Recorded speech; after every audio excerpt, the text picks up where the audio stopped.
Okay, tuloy tayo sa pag-aaral ng second coming. Nung nakaraan, ang pinag-usapan lang po natin ay yung definition of terms ng pre-trib rupture, mid-trib, post-trib rupture, at saka pre-rupture. So, ang ibig lang sabihin ng pre-trib, rupture before the Great Tribulation. Rupture before the Great Tribulation. So, may mga nagtuturo ng gano'n. Yung ganung turo, rupture muna bago ang matinding pag-usig ng Great Tribulation. May nagtuturo din ng mid-trib na ang rapture ay mangyayari sa gitna ng Great Tribulation. Meron din nagtuturo na ang rapture ay mangyayari after the Great Tribulation.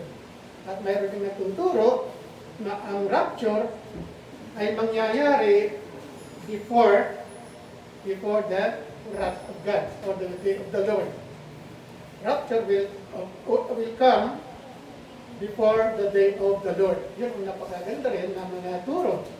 So, when tayo mamili dun sa dalawang muli, post-trib rapture sa pre-rapture. Napag-usapan din natin yung millennium. Ng mga millennialist, nung darating ang Panginoon, bago mag-millennium, o darating ang Panginoon, pagkatapos ng millennium. So wala namang sa Bible yun, pero may nagtuturo ng gano'n. Kailangan kasi nag-aaral tayo. Napag-aaralan din natin itong churches sa Asia Minor, itong churches doon. Kung anong kondisyon nila na binabanggit ni Apostle John, pinakita ng anghel sa kanya kung anong kondisyon ng mga churches, yung 7 churches sa Asia Minor. Yung una, yung Ephesus, backsliding church. Marami nang backsliding church ngayon. Parang bumabalik na sa dati. Kaya minsan nawawala. Yung Ephesian church. Merong Smyrna. Smyrna church ay yung pinipersecute na iglesia. Bakit pinipersecute ang iglesia ng Smyrna? Kasi namumunga, pinapukol. Ganun din, pagka nabumunga ka, pinupukol tayo. Pinupukol ka. Ano pa? Pergamos. Yung compromising church. Pergamos. Thyatira.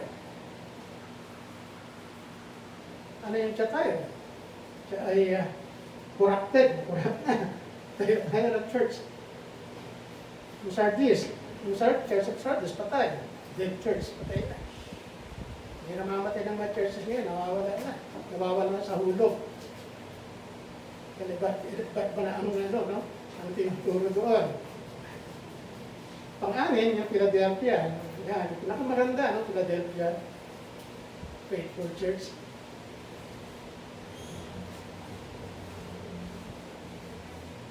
Siya ay magdadanas ng 10 days na tribulation, pero hindi siya, hindi siya bumigay. Faithful pa rin. Saka yung Laodicea, yung lukewarm. Hindi mainit, hindi malamig. Ayaw ng Panginoon niya. Sabi niya, tusukay kita. Napag-aralan din natin ng Matthew 24. Yung Matthew 24, napag-aralan din natin yun. Kasi napaka-importante yun, yung Matthew 24 na yun. Binabanggit ko yung second coming ng Panginoon. Saka yung mga mangyayari doon.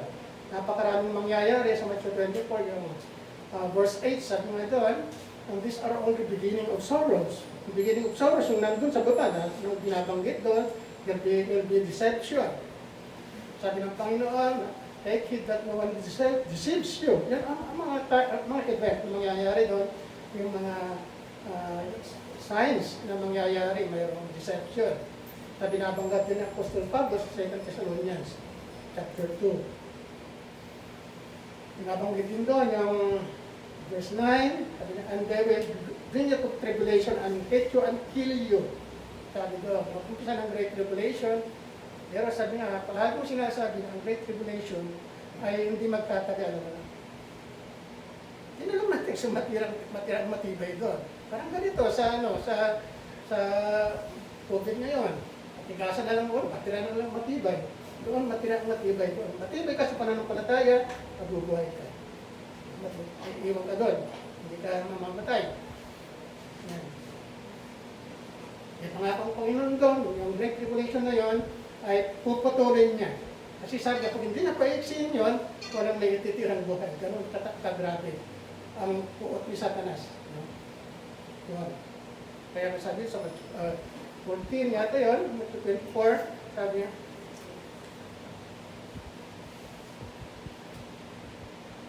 he who endure to the end will be saved. Sabi ko, no?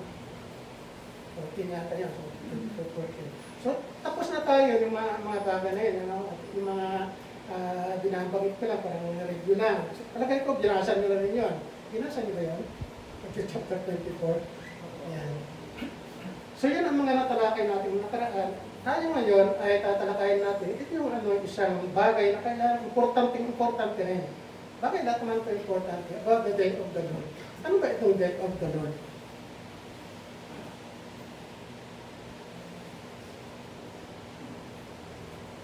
Wala ka ba, babes?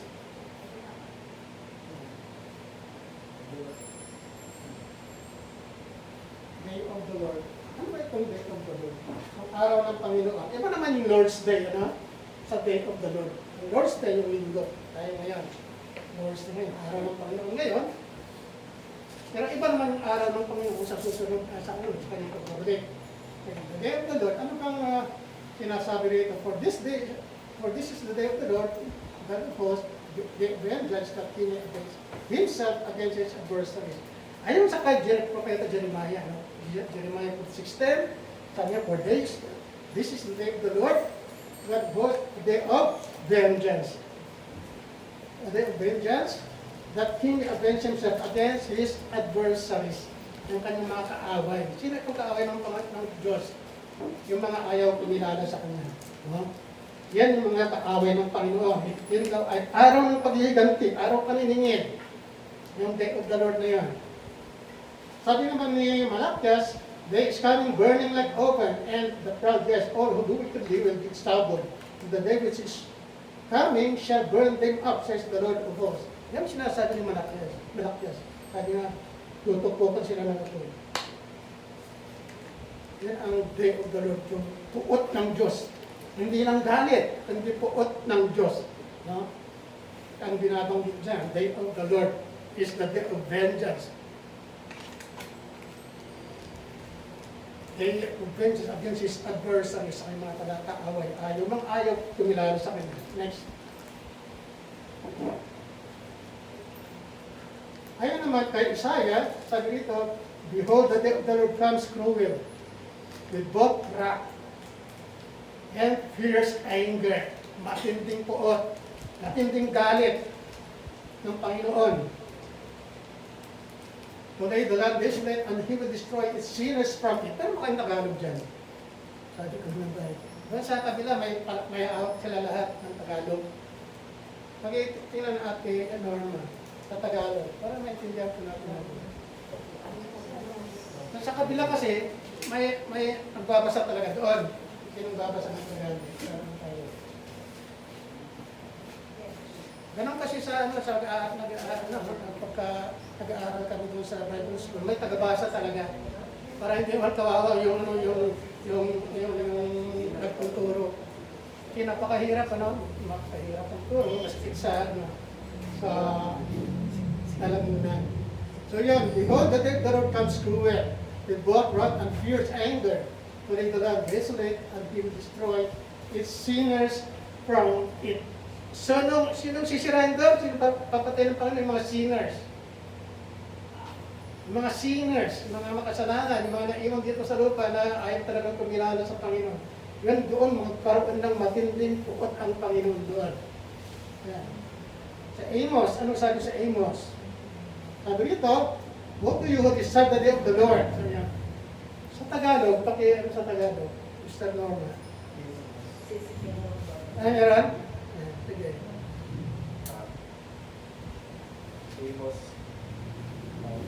Yung pakihanda na rin ba yung iba, tingnan na rin yung susunod na verse para madali tayo mabilis.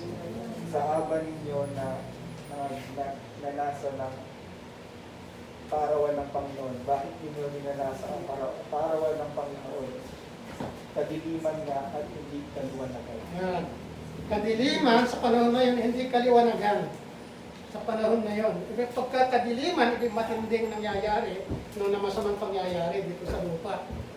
Walang liwanag kang makikita, walang mabuti, parang masama, no? Yun ang sinasabi ni Amos. Sa Zephaniah, verse 1 to 7.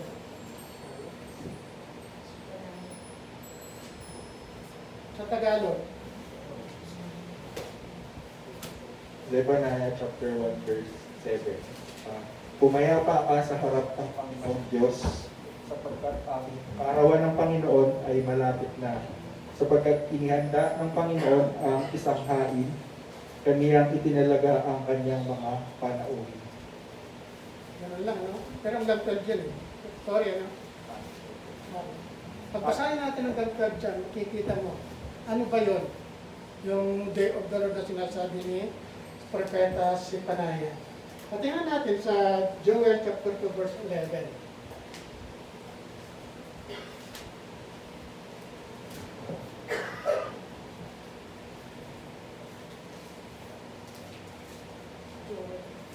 Joel chapter 2 verse 11. At pinatutunog ng Panginoon ang kanyang tinig sa harap ng kanyang hukbo, sapagkat ang kanyang kampamento ay totoong malaki, sapagkat malakas na nagsasagawa ng kanyang salita, sapagkat ang kaarawan ng Panginoon ay dakila at totoong pakilakilabot, at sinong makatapahan. Kakilakilabot daw sa araw ng Panginoon. No? Sino magdaranas ng kakilakilabot na pangyayari? Hindi tayo noon. No? Yung mga makasalanan, yung mga naiwan dito sa lupa. Huwag kayong mag-alala dito sa Day of the Lord. No? Huwag kayong mag-alala dyan kasi hindi tayo magdaranas nito. Nangyayari ang Day of the Lord pagka ang simbahan, ang church, ay ando na sa langit. Kasama natin ang Panginoon doon. Kaya ang sinasabi ito, bakit sinasabi ito? Bakit pinauna na ng mga propeta itong mangyayari sa araw ng Panginoon? Ito ay sinabi para tayo ay makapag-prepare. No? Hindi natin aabutin yan. No? Hindi yan sinasabi para tayo may scare tayo, but to prepare us sa pagdating ng Panginoon.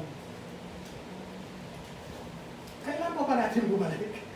Kailangan pa natin parang yung mga simbahan sa Ephesus na nagbabakslide. Kailangan ba natin hintayin na maging dead church tayo? Kailangan pa ba natin hintayin na tayo ay compromising church? O kaya ay corrupted church? Kaya ito yung sinasabi ng mga propeta. No? Kaya ito sinasabi ng propeta.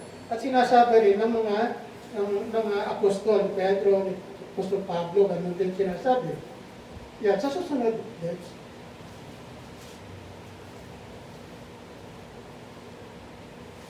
Yan, sa New Testament naman, ano ba ang sinasabi sa Day of the Lord? Ang sinasabi ni Peter, sabi ni Apostle Peter, tapos na tayo dyan, no? Yung chapter 3, at 2 Peter chapter, hindi pa, no? Sa susunod pa. Sabi, but the day of the Lord will come as a thief in the night, and whose heavens will pass away with a great noise. Mawawala yun, langit. And the elements will melt with a fervent heat. Anong elements? Nandito sa lupa.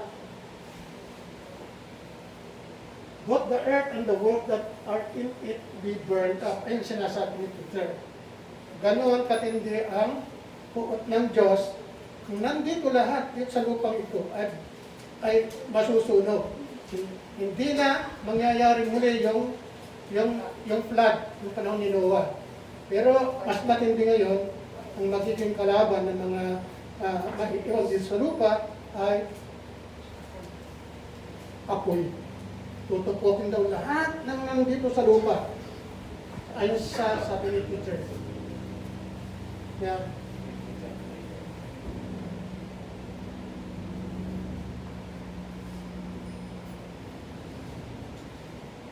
Sabi na, in the New Testament, the Apostle Peter called this wrath by God the day of the Lord, and the day of God. Now, 2 Peter chapter 3, verse 12. And the day of judgment, 2 Peter chapter 2, verse 9. The Apostle Paul calls it the day of the Lord Jesus Christ. 1 Corinthians chapter 5, babasahin na lang natin yun. Basahin nyo na lang.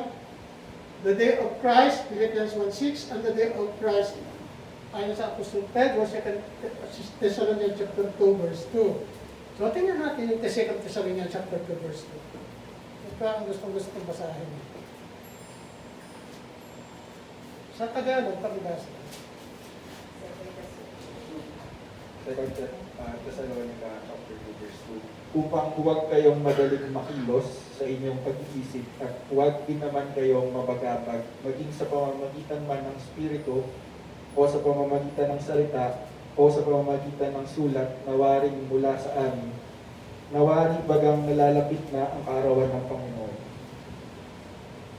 Yun mo yan? 2 Thessalonians chapter 2, verse 2. 2 Peter yun eh.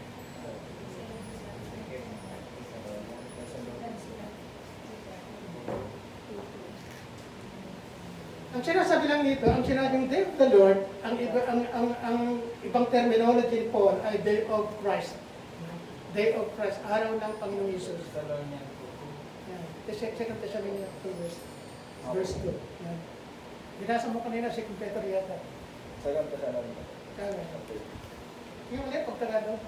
Upang huwag kayong madaling makilos sa inyong pag-iisip Oo. at huwag din naman kayong mabagabag maging sa pamamagitan man ng Espiritu o sa pamamagitan ng salita o sa pamamagitan ng sulat na waring mula sa amin, nawari bagang nalalapit na ang kaarawan ng Panginoon. Araw ng Panginoon. Sinasabi ng Panginoon, yung Panginoong Jesus, Day of Christ kasi dito. Yun ang sinasabi, yung Day of the Lord na nangyayari sa future. Kaya tayo, maraming ayaw na basahin yung mga ganyan, kasi natatakot daw sila. Natatakot sila sa pagdating ng Panginoon. Ang akala nila ay para sa mga Kristiyano. Hindi po para sa Kristiyano yan, kundi yung mga may iwan dito sa lupa pagkatapos ng rapture. Babaksak ng puot ang Diyos ang kanyang puot dito sa lupa. Pagkatapos na tayo ay andun na sa langit kasama ang Panginoon. So, next pakiano, purpose of the day of the Lord. Anong purpose niya? Sabi dito, I will punish the world for its evil, say Isaiah, and the wicked for their iniquity. I will hold the arrogance of the proud, and I will lay low the haughtiness of the tyrant. Sa Tagalog, pag-isa dito. At aking parurusahan ang sanglibutan dahil sa kanilang kasamaan at ang mga masama dahil sa kanilang kabalakjutan. At aking patitigilin ang kahambugan ng palalo at aking ibababa ang kapalaluan ng kakilaklabo. Yan ang purpose ng araw ng Panginoon. No? I will punish the world for its evil and the wicked for their iniquity. I will hold the arrogant of the proud, and I will lay low the haughtiness of the tyrants. Yan sabi doon. So tayo ba yan? Hindi, ano? Hindi tayo yan ang sinasabi ng Panginoon. Yung mga nasa Panginoon, hindi na magdadanas ng Day of the Lord. Kahit na ulit-ulitin ko sa Senyor para manatili sa ating isipan. Ang Day of the Lord ay hindi sa atin. Para yun sa mga masasamaan ayaw kumilala sa Panginoon. Next slide. Signs before it come. Paano malalaman na darating na pala ang puot ng Diyos? Malalaman ba natin yan? Hindi na. Kasi ando na tayo sa langit. Malalaman lang yun, yung mga may iwan. At meron din mabukon again pa rin sa araw na yun.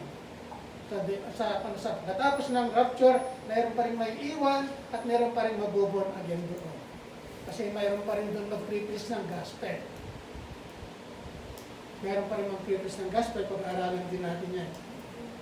The sun shall be turned to darkness and the moon blood before the coming of the great and awesome day of the Lord. Ayun kay Joel, chapter 2, verse 31. Ayun naman tayo sa Revelation chapter 8, mayroong 30 minutes.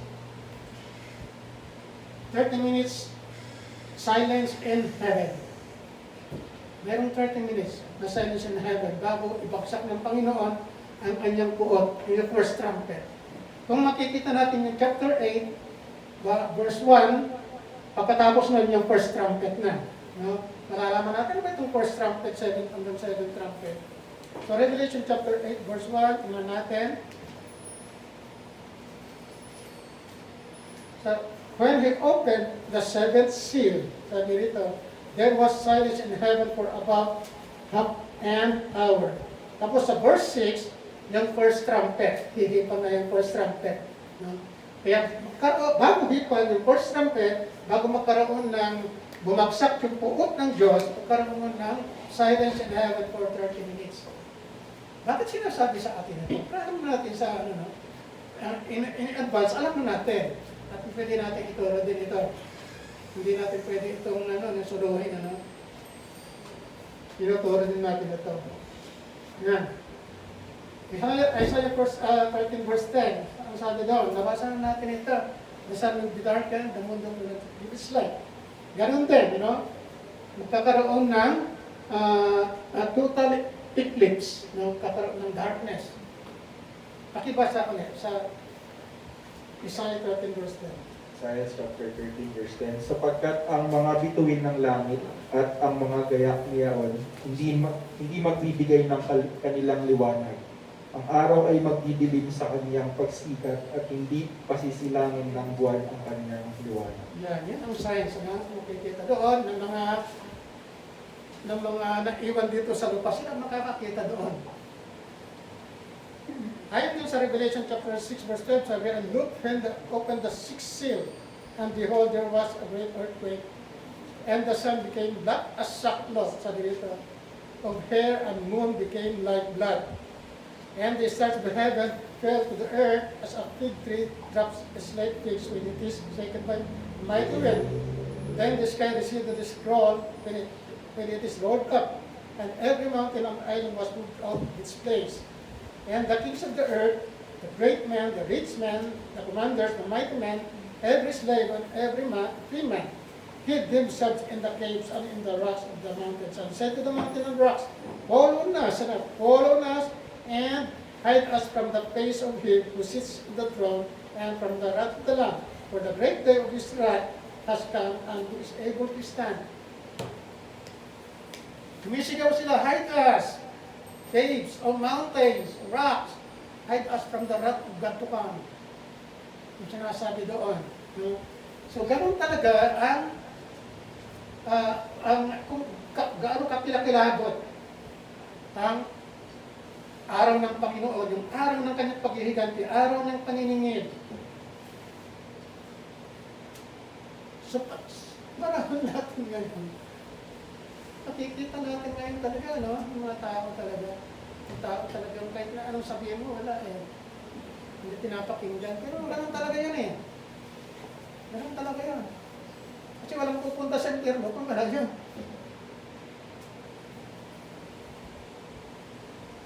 So next slide.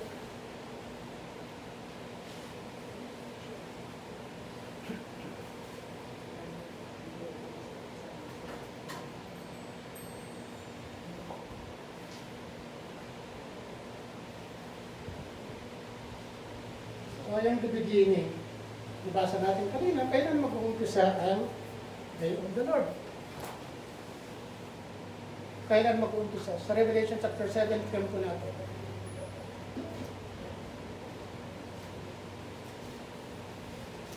Ang Day of the Lord ay mag-uumpisa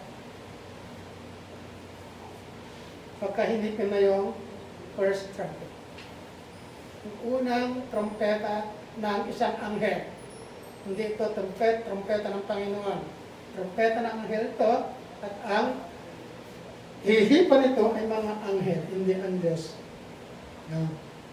So Revelation chapter 7, bigyan po natin ng konting history, patalastas.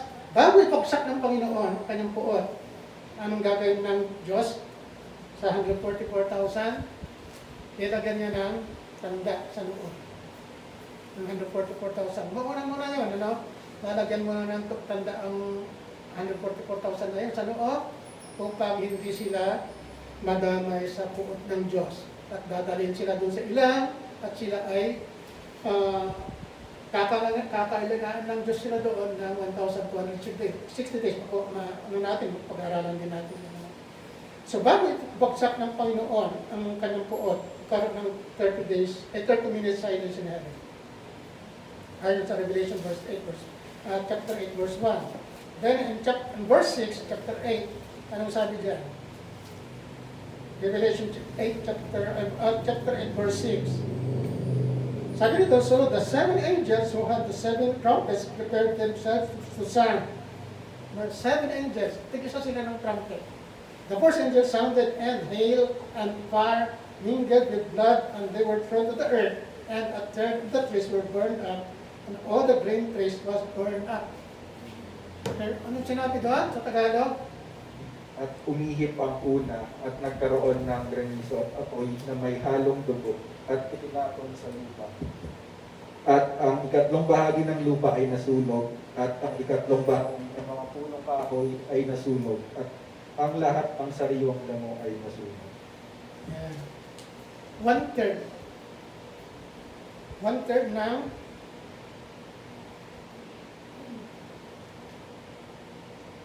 ng green trees. Green grass.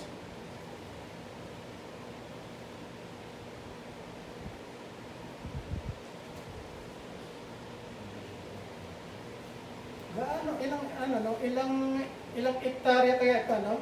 One-third ng green trees, saka green grass. So wala nang pagkain ng mga hayop natin. Hindi na lang. Sunog na. Yung trees, wala na rin punong sisilungan. Wala na rin tayong kandulan, wala na rin langka anihin, wala na santol. Sunog yung one-third eh. Mangga, hari sunog din. So mag-uumpisa ang puot ng Diyos when the first trumpet sounds. No? Hanggang 7 trumpet. Pero tingnan natin yung 6 trumpet, kung ano mangyayari. Kaya ano natin yung iba. Sa 6 trumpet na lang tayo. Basahin nyo na lang yun, no? Sa 6 trumpet, anong mangyayari dito? Then the 6th angel sounded, and I heard a voice from the 4 horns of the golden altar, which is before God. Revelation chapter 9, verse 13. Revelation chapter 9, verse 13. Saying to the 6th angel who had the trumpet, release the 4 angels who are bound at the great river Euphrates. So the 4 angels who had been prepared for the hour, and day and month and year, were released to kill a third of mankind. So pinakawalan itong yung mga army na ito na sila ay nakaprepare na for a day, month, and year, were released to kill a third of mankind. Now the number of the army of the horsemen was 200 million. Ang army na gagamitin ng Panginoon para mapatay ang one-third ng humankind ay 200 million na army. Imagine. Ilan ang army ng China? Dati 2 million, may 1.2 million na lang sinagbawas. Ilan ang army ng Pilipinas? 120,000. Ito 200 million ito. So the whole world. Kung ito ay literal na 200 million na army. Yung sinasabi rin dito, ganon katindi ang pukot ng Diyos. Pero mo 200 million na army kakalat sa buong mundo. Kung yan ay literal, ito. Pero ang nakikita rito, ang sinasabi lang dito ay ganon katindi ang pukot ng Diyos pagka hinipan na yung 6 trumpet. Ganon yun. At nangyayari yun sa future. Hindi natin alam kung kailan. Pero sabi nga, sabi ni Jesus, what I say unto you, I say unto all. Sabi niya, watch. Magbantay daw tayo, huwag tayong patulog-tulog. Ang binabantayan natin yung event na mangyayari, yung very important event na mangyayari. So makikita rin natin yan. So seventh angel, as a seventh angel, pagka ng kanyang hipa, ng kanyang trumpet, ganun din ang anong nangyari doon? The seventh angel sounded and there were loud voices in heaven saying, the kingdoms of this world have become the kingdoms of our Lord and of Christ, and he reign and he shall reign forever and ever. Ano bang let's pakian mo na, no? Revelation chapter 11 verse 15.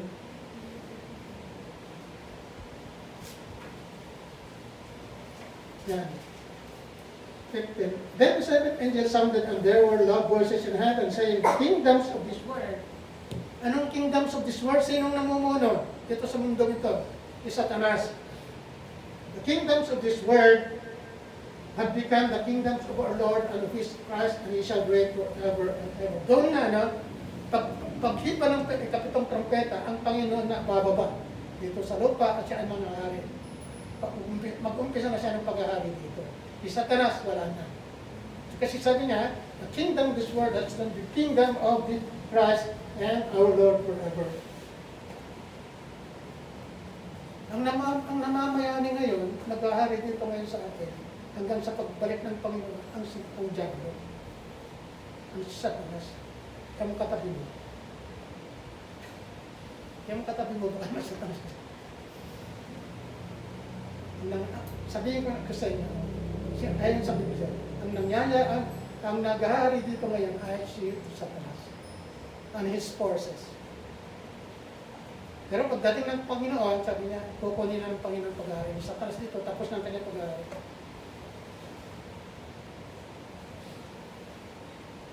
At pag-aaralan din natin yan, ano? Pagka nakuha natin yung human, pagka nakarating tayo doon sa pag-aaral na yan. So, kailan magtatapos ang Day of the Lord? Revelation 16:17. Tingnan natin. Yan. Then the seventh angel poured out his bowl into the air, and a loud voice came out of the temple of heaven from the throne saying, it is done. Tapos na. Tapos na ang puot ng Diyos. Pero anong nangyari? Anong nangyari nang ibuhos ng Panginoon ng kanyang first bowl? Second bowl, third bowl, fourth bowl, fifth bowl, sixth bowl. Yung 7 mangkok ng puot ng Diyos. Anong nangyari doon? Diyan natin yung isa.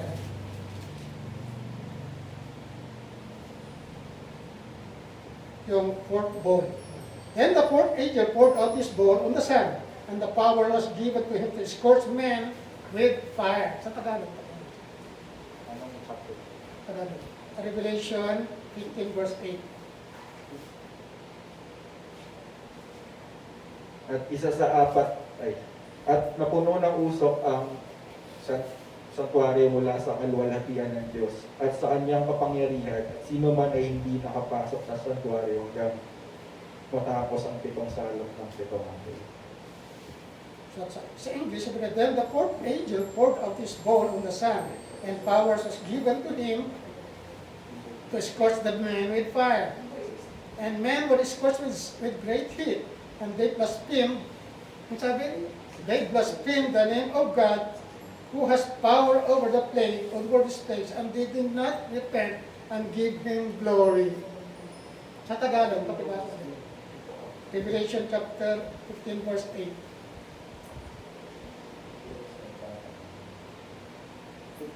15 po. Revelation 15 verse 8. Tagalog. At napuno ng usok ang santuaryo mula sa kalwalhatian ng Diyos. 15 verse 8. 15 verse 8. The fourth angel, pinos ng kapat ng head. 16 ba? 16 nga. Sorry. At ibinuhos ng ikaapat ang kanyang mangkok sa araw at ibinigay nito sa kanya ng masunog ng apoy ang mga tao. Verse 9.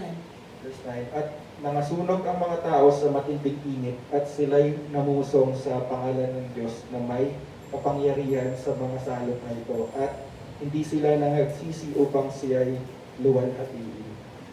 Grabe. Ang kondisyon ng tao sa panahon na yun. Bilong mo, sa Revelation chapter 14, na-preach na yung gospel. Na-preach na yung gospel sa lahat ng sa lahat ng dako ng daigdig. Na-preach na yun. Isang anghel ang nag-preach sa kanila ng gospel, ng mabuting balita, ng kaligtasan. Di ba ang sabi dito? They blasphemed. They did not give him glory. They did not repent of the sins. Grabe, matindi na nga ang uot ng Diyos na bumagsak. Pero ayaw nilang mag-repent sa kanilang kasalanan. Ganon ang kondisyon ng tao, ng puso ng tao sa panahon na yun. Ayaw nilang sisi sa kanilang kasalanan. Imbes na umingi sila ng tawad sa Panginoon at iligtas sila, pero sabi rito, they blaspheme, they do not give repent, they do not give glory to God. Anong nangyari doon sa gospel? Anong nangyari doon sa preaching ng angel na gospel of salvation? Wala din. Hindi pinakinggan. Anong sabi sa Biblia na magkakaroon ng, anong sinasabi ng marami pala ng mga ngaral, magkakaroon ng revival? Merong revival. Pero dito, pagdating dito sa pagbagsak ng bangko, walang revival na nangyari. Na-preach na yung gospel, eh. Wala ka nang may dahilan, eh. Hindi ko narinig, Lord. Hindi ko narinig yung gospel, hindi ko narinig yung anghel. Hindi ko narinig yung propeta na dalawa. Wala akong nakitang Kristyano ron na nangangaral ng mabuting balita.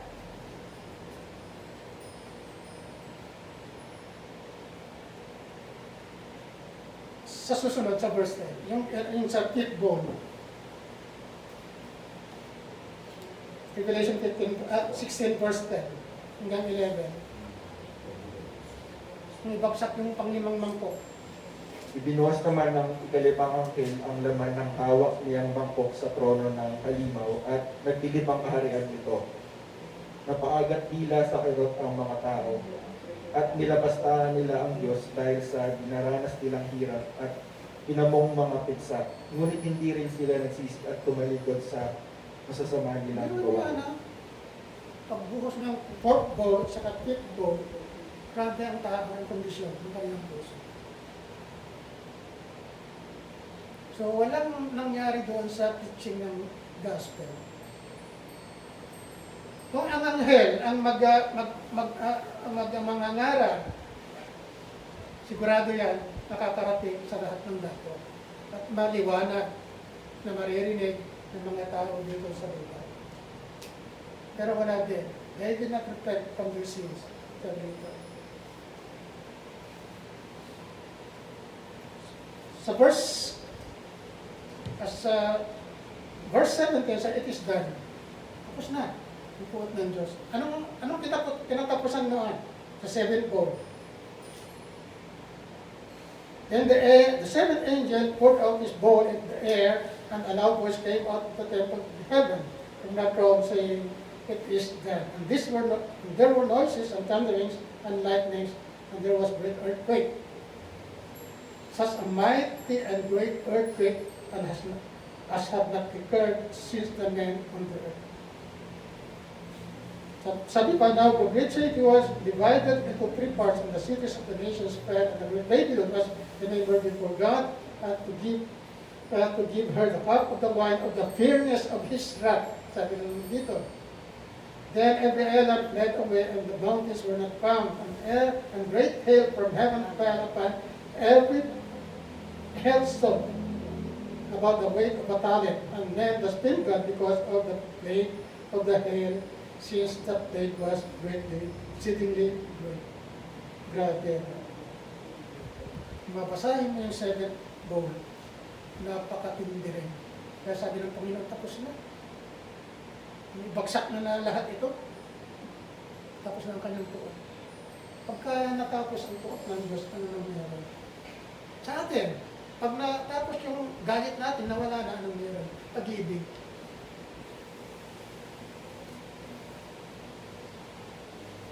Ganun ang Panginoon, bago mailabas ng kanyang tuot sa kanila, Babalik naman pag-ibig natin. Ang talagang Panginoon natin na He is still the God of love. He does not change. He is the God yesterday, today, and forever. He does not change. Pagamat natutuot siya dun sa mga ayaw kumilala sa kanyang kapangyarihan. At ayaw tanggapin ang kanyang mensahe ng kaligtasan. So, yun. Grabe. Ang nangyayari. Kung iisipin natin, so nakakatakot nga. Pero tayo ng Kristiyano, hindi dapat tayo matakot kung tayo ay totoong nakahanda na sa mga bagay na ito. Ang tanong nga, nakahanda na ba tayo? Kung bubalik ng Panginoon. Alam niyo yung 10 virgins? Revelation 25, Matthew 25, ay 26. Matthew 25 pala, yung 10 virgins. 10 wise, ay 5 wise, at saka 5 pulis. Pareho silang nakahanda na. Sila nakahanda naman eh. Pareho silang mga born again Christian. Pareho silang Kristiyano. Kaya lang, yung 10 ay yung 5, hindi naman nakahanda. Hindi niya nakahanda sa mangyayari. Kasi, hindi siya naghahanda. Hindi siya nag-aaral. Pag pinag-aaral mong Biblia, magiging handa ka. Kakapaghanda ka, pag-aaral mo ito kasama ang mga kapatid, palitan ng puro-puro.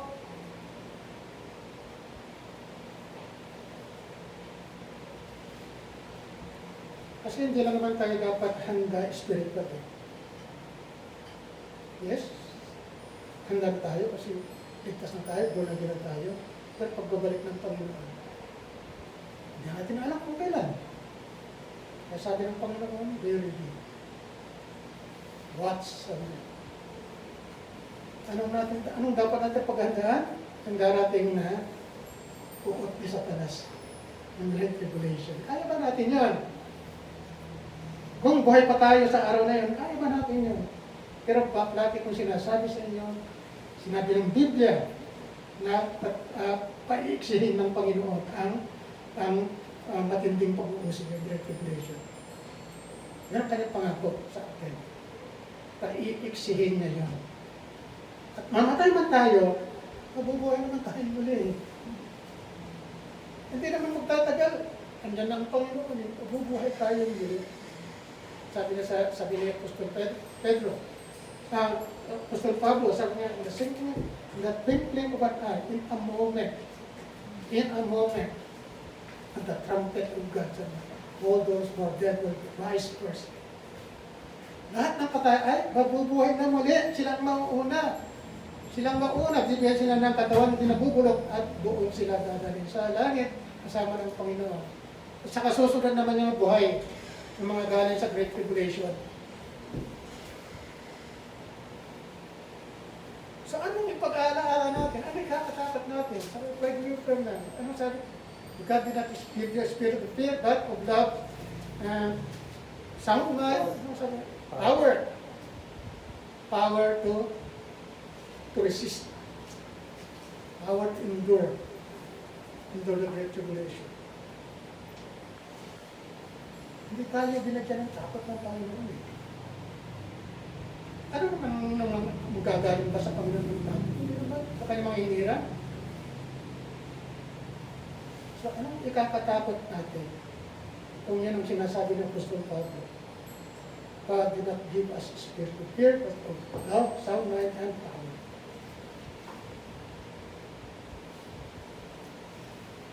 So, yan ang day of the Lord. So, next.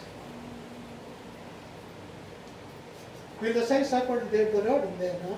Sabi ko lang, best ko lang nasabi, hindi tayo magdaranas ng day of the Lord. Sabi na sa 1 Thessalonians chapter 5 verse 9, for God did not appoint us unto wrath, but to obtain salvation through our Lord Jesus Christ. He did not appoint us unto wrath, but to obtain salvation through His Son Jesus Christ. 1 Thessalonians chapter 1 verse 10, sabi, unto witness in heaven, whom He raised from the dead, even Jesus who delivers us from the wrath to come. Jesus has delivered us from the wrath to come. hindi tayo magdaranas nun ng puot ng Diyos. Kahit minsan ang Diyos ay hindi na puot sa kanyang hinirang. Kahit minsan, ulitin ko, ang Diyos ay hindi na puot sa kanyang hinirang. Wala kang mababasa sa Biblia na kinapupuotan ng Diyos ang kanyang mga anak.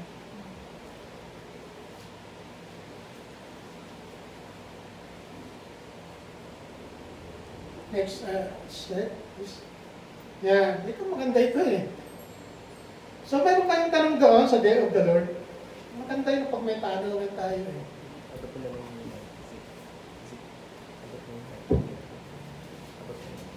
70 weeks. Siguro, mamaya magsulat na lang kayo, mag-prepare kayo ng question para maganda-gandang talakayan natin. No? Kasi pagka wala tayong question, delikado eh. Baka paglabas natin dito mamaya, ano ba yun? Pagka nagtanong isang tao, hindi mawawala sa isip niya yun. Siguraduhin po sa inyo. 70 weeks of time, ano ba ito? Ano ba kinalaman nito sa second coming ni Lord? Yung 70 weeks of Daniel, siguro may mga iba sa inyo, hindi na pa narinig yan. O baka hindi pa nabasa.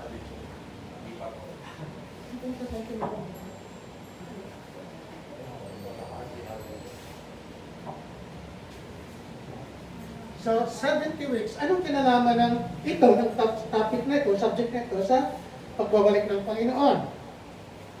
Yan. Sabi ni Daniel, 70 weeks are given for your people. Sabi niya, for your people in Israel. No? Sabi ni Gabriel, kay Daniel, 70 weeks are determined for your people and for your holy city. Ano yung holy city? Yung Jerusalem.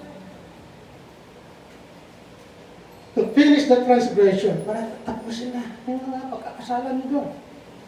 To make an end to sins, to make reconciliation for iniquity, to bring in everlasting righteousness, to seal up vision and prophecy, and to anoint the Most High. So, binigyan ang Israel ng 70 weeks. Ano yung 70 weeks naman? Saan nagmula ba ito? Anong istorya ba nitong 70 weeks na ito yung sinasabi ni Gabriel kay Daniel? Next slide, please.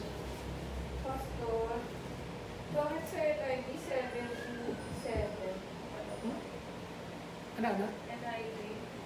Ano sabi? 77. 77. 70 times 7, 490. Yan, makikita natin mamaya yan.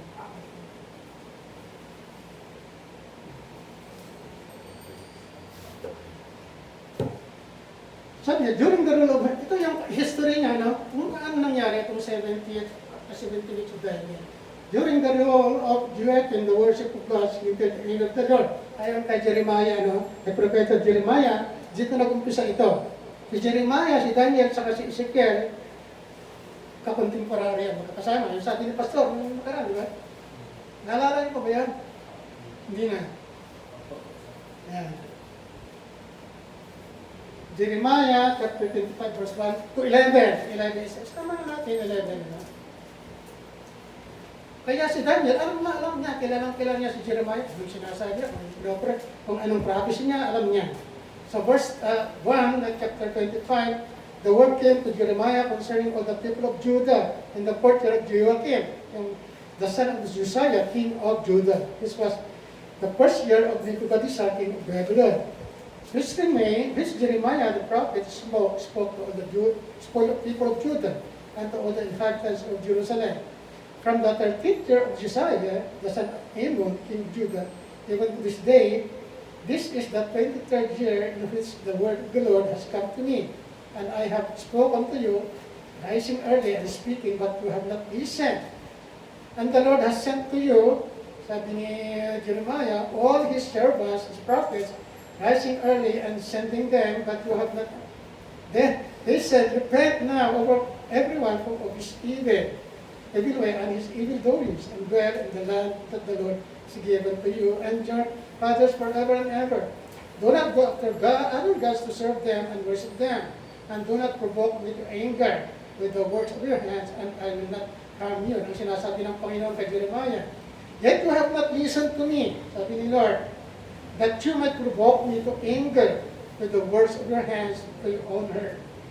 Therefore, thus says the Lord of hosts, because you have not heard my words, dahil sa katigasan ng ulo, di kayo nakinig, behold, I will send and take all the families of the north, says the Lord, and Nebuchadnezzar, the king of Babylon, my servant, sabi ng Lord, my servant, sabi niya kay Nebuchadnezzar, and will bring them against this land, against its inhabitants, and against these nations all around, and will utterly destroy them and make them astonishment, a hissing and perpetual desolations. Verse 10, moreover, I will take from them the voice of mirth, and the voice of gladness, the voice of the bridegroom, and the voice of the bride, the sound of the millstones, and the right of the lamb. Verse 11, and this whole land, sabi yung Israel, shall be a desolation, and an astonishment, and this nation shall serve the king of Babylon 70 years. Then, yun na, sa 11, tingnan sa Tagalog. Sabi po dito, madudurog ang buong lupain at walang mapapakinabangan. Ang kanyang mga mamayan ay aalipinin ng hari ng Babylonia sa loob ng 70 taon. So yun na, ito sinasabi dito, sinalakay ni Nebuchadnezzar ang Babylon, ay ang Juda, at dinala doon sa Babylon itong mga tao doon. No? At sabi nga ng Panginoon doon kasi, ay 70 years kayo doon na makukulong doon, doon sa Babylon. Sa pamumuno ni Nebuchadnezzar, na hari doon. 70 years kayo doon. Anong purpose doon? Anong purpose nila doon? Bakit dinala sila ng Panginoon doon? Para sila ay disiplinahin dahil ayaw nilang makinig sa Panginoon, sinasabi rito. Ayan, doon sila, Jeremiah, sinabihan siya ng Panginoon. Kaya sila ay nakulong doon ng 70 years dahil sa katigasan ng kanilang ulo. So yung 70 years, saka yung 70 week, iba yun, magkaiba yun. Yung 70 years, yung nakulong sila, habang si Jeremiah ay propeta ng Israel. Nakulong sila doon dahil yun ang gusto ng Panginoon, yun ang kanyang plano eh. No? Pero anong sabi sa... Yan. Judah will be invaded by Babylon and be subjected for 70 years. Ayun sa binasa natin kanina, yung next slide. Sa next slide, hinahanap. Yan. Ito na ngayon, kailangan natin ng calculator. So yun, nakulong sila doon, napunta sila doon for 70 years. Nakulong sila doon. In 606 BC, Nebuchadnezzar invaded Jerusalem and brought his people to... No, 606 BC yun, ano? In-invade ni Nebuchadnezzar ang Israel, ang Jerusalem. 20 years later, 580 BC, the rebellion against God by those remaining in the promised land reached all-time high. God withdrew his protection and King Nebuchadnezzar had army invaded Jerusalem. Ito, sinasabi rito, after 20 years, ay sinalakay ulit ni Nebuchadnezzar ang Jerusalem at dinala yung naiiwan doon sa Babylon para, at sila ay mamumuhay din doon kasama yung nauna na sinalakay at dinala doon sa Babylon. So 20 years, 606 minus 20 is 56, diba? So after 20 years yan, ayon sa Jeremiah 52 verse 30. Sa next slide, anong sinasabi dito? The rollover Judah began in 606 BC and ended 70 years later when Medo-Persia invaded Jerusalem at Babylon 536 BC. So in-invade ng Medo-Persia, Iraq, Iraq, alam ko, Medo-Persia. In-invade ng Iraq ang Babylon, kaya natapos na napakawalan na yung mga Israelita roon. Pinauwi na sila ni Persian King. Yan. Pero sabi niya, 2 years before that, 536. 538 minus 2 is 536. Okay, 2 years before, na salakayin ng Medo-Persia ang Babylon in 538 BC, Prophet Daniel understood Jeremiah's prophecy. So alam ni Daniel, yung Jeremiah, ano yung prophecy ni Jeremiah, no? Alam niya, yung prophecy niya. He knew the captivity of his people, Babylon, would end in less than 2 years. So alam ni Daniel, yung prophecy ni Jeremiah, naintindihan niya kasi magkakontemporary sila, magkakasama. So, and Daniel asked God to reveal him to the future of Israel. So, si Daniel ay manalangin, ano? Kasi sabi niya, 2 taon na lang kami rito. Ayon sa prophecy ni Jeremiah, 2 taon na lang. Tapos nananalangin siya, Lord, ano kaya magagawin mo sa amin? Anong mangyayari sa amin? Ay, yan ang kanyang panalangin. So, tingnan natin dyan, Daniel chapter 9, verse 3 to 10. Pakibasa ko natin.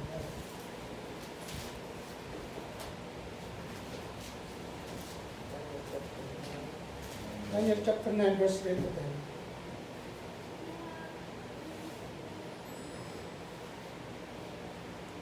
Then panalangin na niya, sabi rito, Then I set my face toward the Lord God to make request my prayer and supplications with fasting, sackcloth, and ashes. And I prayed to the Lord my God and made confessions and said, O Lord, great and awesome God, who keep His covenant and mercy with those who love Him and with those who keep His commandments. We have sinned, sabi niya, and committed iniquity. We have done wickedly and rebelled even by departing from your precepts and your judgment. Neither have we heeded your servants, the prophets, who spoke in your name to our kings and our princes, to our brothers and all the people of the land. O Lord, righteousness belongs to you. But to us shame of face, as it is this day, to the men of Judah, to the inhabitants of Jerusalem, and all Israel, those who hear, and those near and those far off in all the countries to which you have driven them, because of the unfaithfulness which they have committed against you. So Lord, sabi niya, to us belongs shame of face, to our kings and princes and our fathers, because we have sinned against you. To the Lord our God belong mercy and forgiveness, though we have rebelled against him.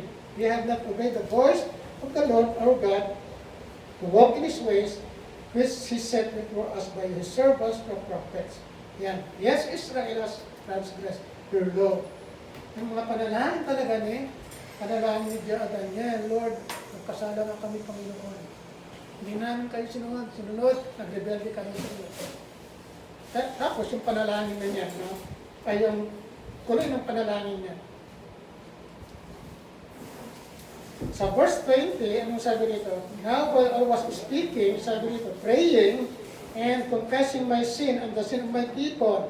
Sabi niya, Israel, I'm presenting my supplication before the Lord my God for the holy mountain of God. Oh my God, yes, while I was speaking in prayer, the man Gabriel whom I had seen in the vision at the beginning, being caused to Christ, did reach me about the time of the evening offering. And he informed me, sabi niya, and talked with me and said, O Daniel, I have now come forth to give you skill to understand. At the beginning of your supplications, the command went out, and I have come to tell you, for you are greatly beloved. Therefore, consider the matter and understand the vision. At sabi niya, ito ang vision. Ito ang pinapabigay ng Panginoon na mensahe sa inyo sa Daniel chapter 9, verse 24 to 27. Nananalangin si Daniel. At habang siya nananalangin, ay lumitaw si Angel Gabriel. At tinugon niya ang panalangin ni Daniel.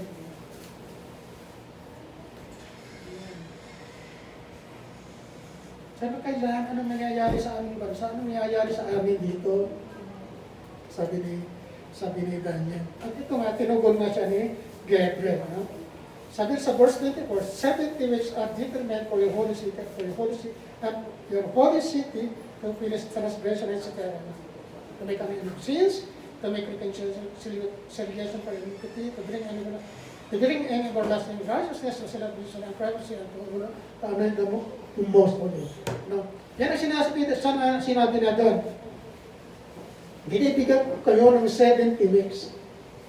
Kaya 70 weeks times 7 is 490. Tingnan po natin sa kanila.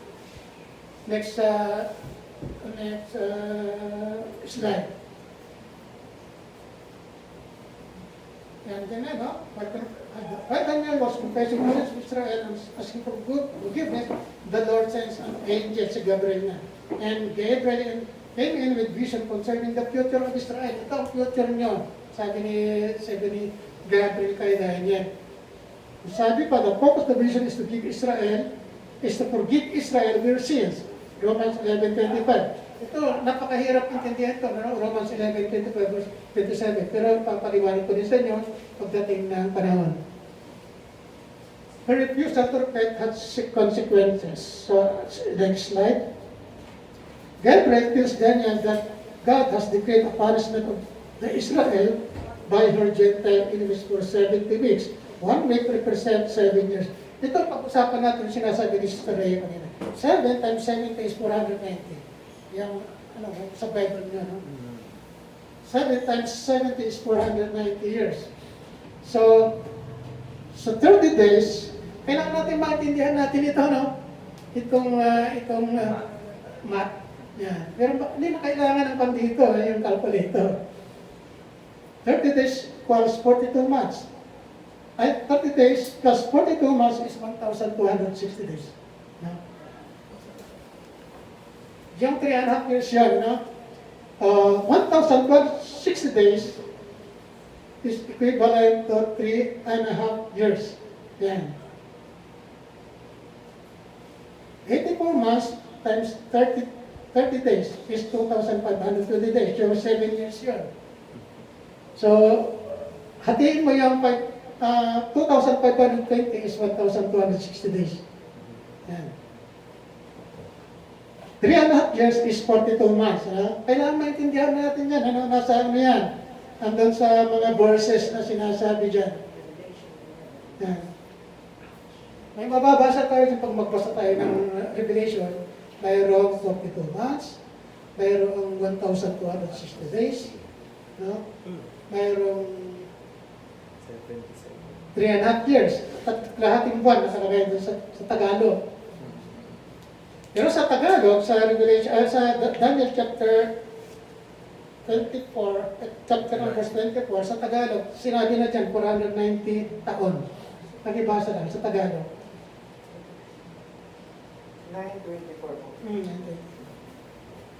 Sabi po rito, pitong pong linggo ang panahong palawgit sa inyong sambahayan. At Ano sabi? Pitong pong linggo. Itong pong linggo, 70 weeks. Di sa ano, yung mabuting balita.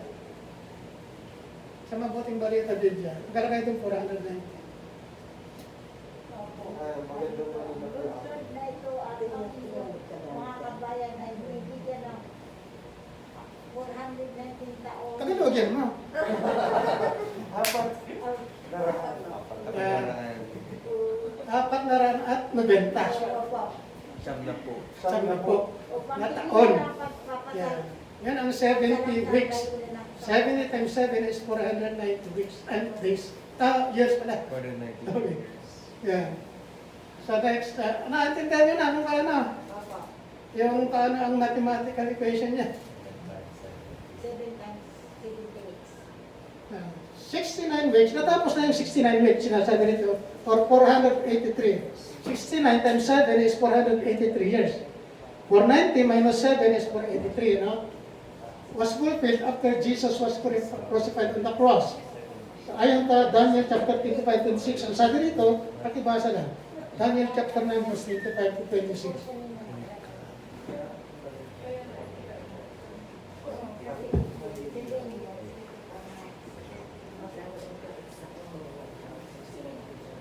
Ay, ito ba? 25. Panawain mo ito mula sa pagbibigay ng utos na muling itayo ang Jerusalem hanggang sa pagdating ng Panginoong Pinunong hinirang ng Diyos ay lilipas ang 7 linggo. Muling itatayo ang Jerusalem. Ang mga lansangan at pader nito ay aayusin sa loob ng 62 linggo. Ito ay panahon rin ng kaguluhan. Verse 26, pagkalipas ng 62 linggo, papatayin ang hinirang ng Diyos. Ang lungsod at ang templo ay wawasakin ng hukbo ng isang makapangyarihang hari. Ang wakas ay darating sa na parang baha at magkakaroon ng digmaan at pagkawasak na itinakda ng Diyos. Okay. So, ang sinasabi lang dito sa verse 25, natapos yung 483 years, no? Noong mamatay ang Panginoon, nung ipapos sa krus at mamatay. Natapos na yung 483. So, meron pang 7 years na naiiwan. 62 plus 7 is 69 weeks times 7, 483. No? So, meron pang naiiwan na 7. 483 plus 7 is 490. So, meron pang naiiwan na 7 years. 1 week or 7 years is still future. Bakit hindi natuloy-tuloy? Bakit hindi natuloy yung 7 years? Ang daming tanong dyan eh. Bakit naiwan yung 7 taon na lang? Natapos na yung 483 nang namatay ang Panginoon. Tagal-tagal na. 2,000 years na, hindi pa babalik ang Panginoon. Bakit?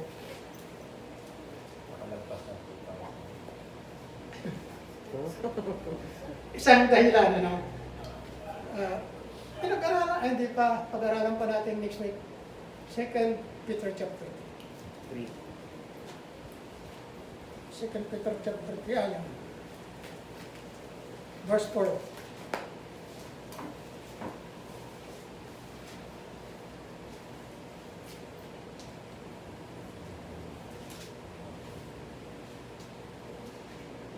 Sa verse 4, okay, ano lang. Sa verse 3, unahin natin. Tagalog. Verse 3, una sa lahat, dapat ninyong malaman na ang mga huling araw ay pagtatawanan kayo ng mga taong namumuhay ayon sa nasa ng laman. Verse 4, sasabihin nila, si Kristo'y nangakong darating, hindi ba? Nasaan na siya? Namatay na ang ating mga ninuno, ngunit wala pa rin pagbabago buhat ng likhain ang mundo ito. Verse 5. Verse 5, walang halaga sa kanila ang katotohanan, ang langit at lupa ay nilikha ng Diyos sa pamamagitan ng kanyang salita. Verse 9. Tanong mo verse Verse 9. 9, ang Panginoon ay hindi nagpapabaya sa kanyang pangako, gaya ng inaakala ng ilan. Hindi pa niya tinutupad ang pangakong iyon alang-alang sa inyo. Binibigyan pa niya ng pagkakataon ang lahat upang makapagsisi at tumalikod sa kasalanan sapagkat hindi niya nais na mapahamak na may mapahamak. The Lord is not slack concerning His promise of His coming. Sabi dito, as some count slackness, but is long-suffering toward us, not willing that any should perish, but that all should come to repentance.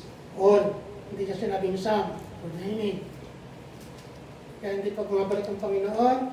Pero siya ay matyaga, naghihintay sa mga taong matigas ang ulo, ayaw kumilala. Kaya hanggang ngayon, lahat ng Panginoon, kaya ibig sabihin, matigas pang ulo ng mga tao ngayon. Ayaw nila talagang tanggapin ang Panginoon. Pero sabi niya, the Lord is not slack in His promise. His promise of second coming. Ganon ang Panginoon mo. Yung katindi ang pagmamahal niya sa kanyang mga nilalang. Ayaw niya mayroong mapahama. Pero sa verse 10, meron naman siyang pasubali, no? But the day of the Lord will come as a thief in the night, in which His heavens will pass away with great noise, and the elements will fear. With fervent heat, both the earth and the work that are in it will be burned up. Ganun din, no? Ganun din. Mayroong pasubali agad.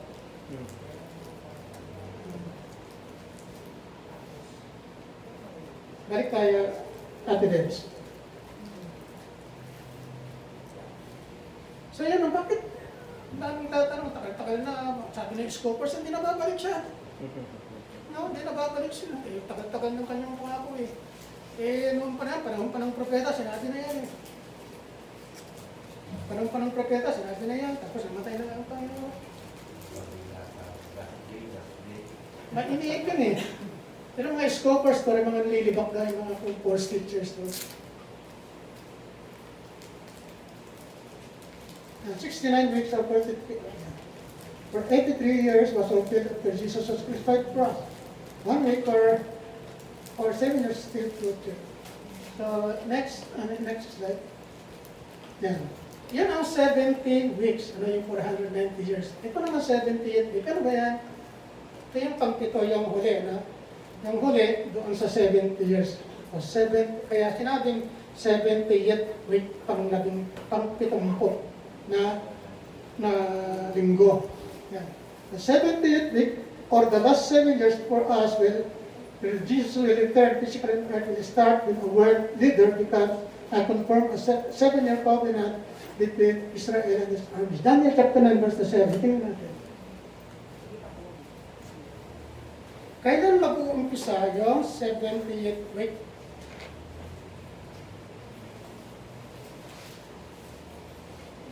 O kailan mag-uumpisa yung last 7 years before the Lord will come physically on earth?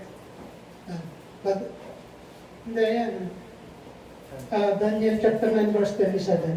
9:27. Yan. Then he shall confirm a covenant with many for 1 week. Sino yung he?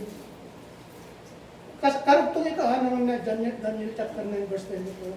Karugtong ito. Then he shall confirm a covenant with many for 1 week. So 1 week is 7 years. Sino tayo yung he? He, ang sinasabi dito, ito yung si Little Horn. Pag-aaralan din natin yan, ano? Sino ito? Si Little Horn, o kaya ang tawag din yan ay siya ang Kristo. He shall confirm a covenant with many for 1 week. So mag-uumpisa na yung last 7 years pagka meron ng peace covenant. No?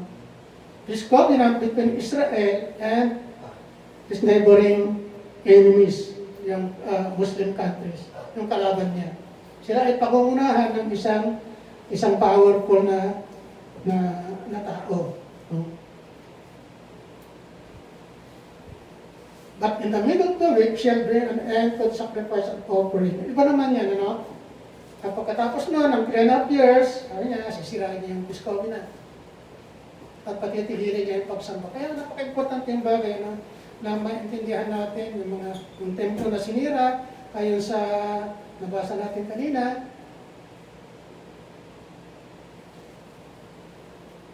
Napaka-importante na intindihan natin. So, next slide, please. Yan. The 7-year peace covenant will be broken at the middle of the week. He shall bring an end to sacrifice and offering the temple. And on the wings of abomination shall be one who makes desolate. So nabasa na natin yan, na Daniel chapter 9 verse 27. Iyan ang nakita ni Daniel na mangyayari. Ito rin ang sinasabi ni Jesus sa Matthew 24:15. Anong sinasabi dyan?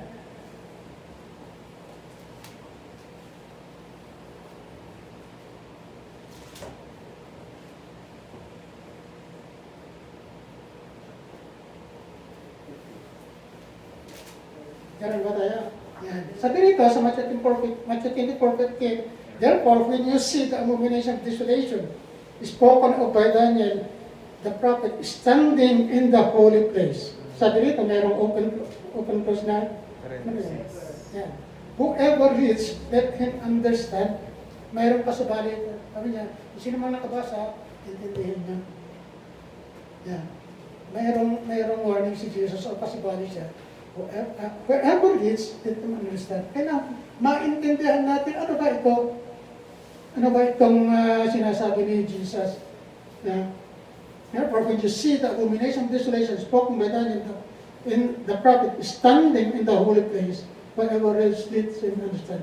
Sino ba yung abomination of desolation? Pag nakita mo na ito, ang tawag nito, sabi na, ang taong sinasabi niya Apostle Daniel,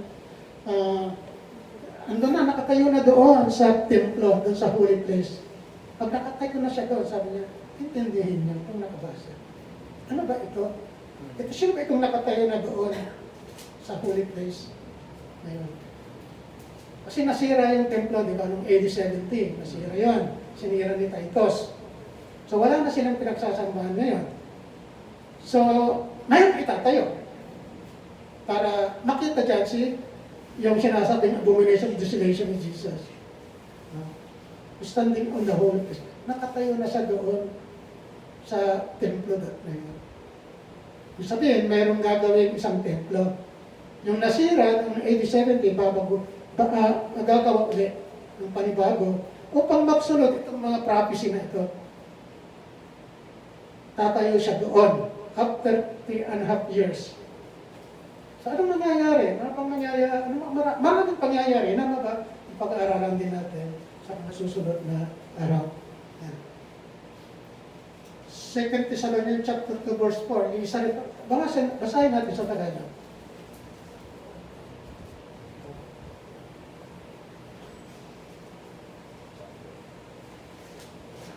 Ano sabi? 2 verse 4. 2 Thessalonians chapter 2 verse 4. Kakalabanin niya ang lahat ng sinasamba at itinuturing na Diyos ng mga tao at itataas ang sarili sa lahat ng mga ito.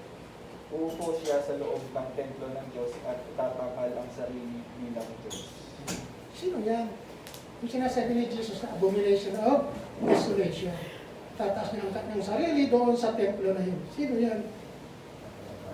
Pag-aralan din natin yun, pero sabi ko si Antikristo yan. No, si Antikristo yan. Tataas niya ang sarili niya doon. Tapos maglalagay pa siya ng imahe doon. Pagkawala siya, yung imahe yung sasambahin. Ayun sa Revelation 13. Tapos yung imahe doon, bibigyan buhay naman ni false prophet. Ayun sa Revelation 13. Kahit wala yung sa Antikristo, gumagalaw yung doon. Yung imahe niya doon. Inibigyan pa ng kapangyarihan. Inibigyan pa na magsalita. Ayun sa Revelation. Pag-aralan din natin yan. Revelation 13 verse 10 to 20 yan. So yun, ang beginning ng last years ay yung may pirmahan ng kontrata. Yung peace covenant. Yun dapat ang tinitingnan natin. No, pag buhay pa tayo sa panahon na yun, alam na natin. No, 3.5 years pag-umpisa ng Great Tribulation. Hati yun yung 1,260 days. Di ba, natin, o 42 months, o 3.5 years. After 3.5 years, nakikita mo na yung Antikristo, siya ang sinasamba ng Diyos, ng tao. Sinong sumasamba ron? Yung mga may tatak. Kasama ng Kristiyano rin na may tatak. Mga hindi nila na napagtagumpayan si Antikristo. Sino mag-preprist doon? Yung mga pastor matatak din.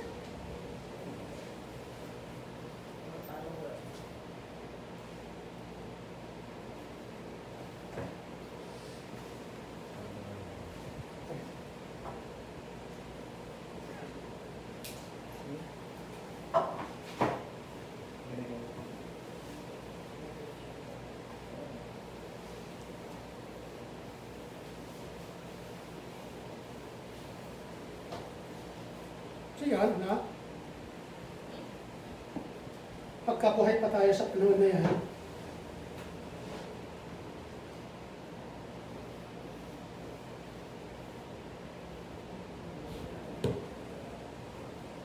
buhay pa tayo, Kung buhay pa tayo, dadanasin pala natin yan.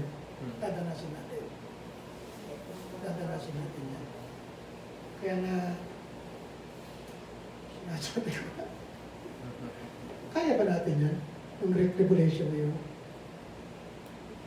Sabi na isang Kristiyano, we will cross the bridge when we get there. Diyan natin makikita kung sinong matatag na Kristiyano. Pagka dumating na yan. Pero sigurado, hindi tayo magdadanas ng Day of the Lord. Ang puot ng Diyos. Pero magdadanas tayo ng Great Tribulation. Pinaka-importante kasi malaman natin, ano ba ang diferensya Anong pagkakaiba ng Day of the Lord sa Great Tribulation? Kasi maraming nagtuturo na ang Day of the Lord yung ng Great Tribulation. Katanong ko din. Kasi pag hindi ka nag-aaral talaga, ako, Malito po. yun nga, oh. Liwanag naman yan, hindi tayo daranas puot ng Diyos. Yan ang promise sa atin ng Panginoon. Diyan tayo mananangan. Next slide, please. Yan. So, susunod. The temple of God na. Ang bilis. Susunod. Meron ka ba? Wala.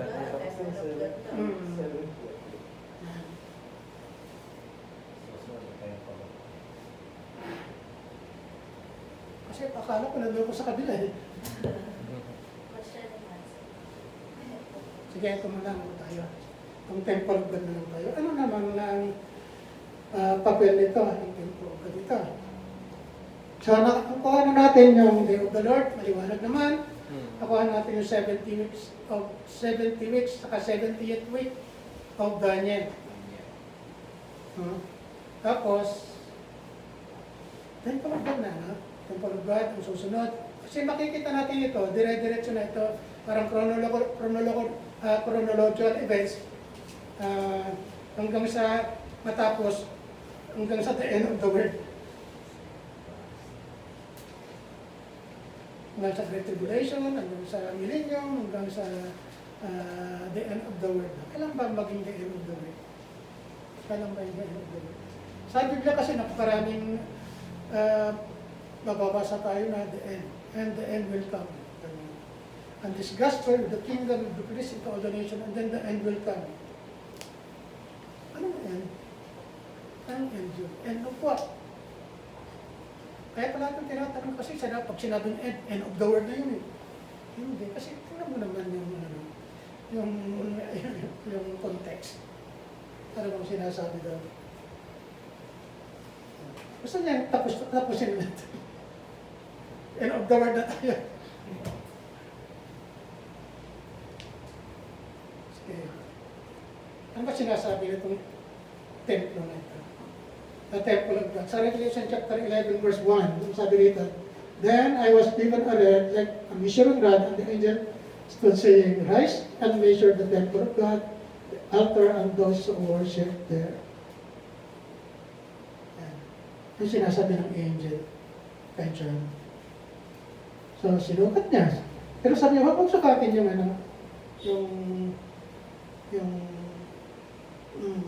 outer court.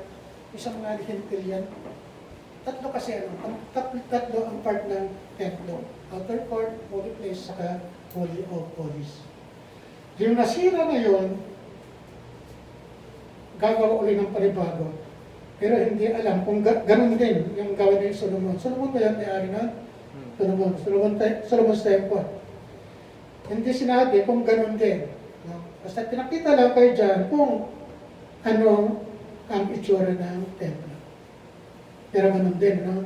Sa labas, mayroong bronze laver, mayroon din bronze altar. Doon sa outer court, doon uli pagkakatay ng mga hayop. Doon. Tapos, doon din susunugin, lulutuin. Doon sa bronze laver. Kaya sa mga simbahan, meron tayong isaw-sawan eh. Pinaka-bronze laver yun eh. Diba? Sa simbahan, isa sa Malawag. Bago ka pumasok, meron doon. Tapos gagawin ka doon. Sasaw-saw ka doon. Ang linis. Spiritual na significance. So sa holy place, meron naman yung table of showbread. Sa communion. Lampstand, table of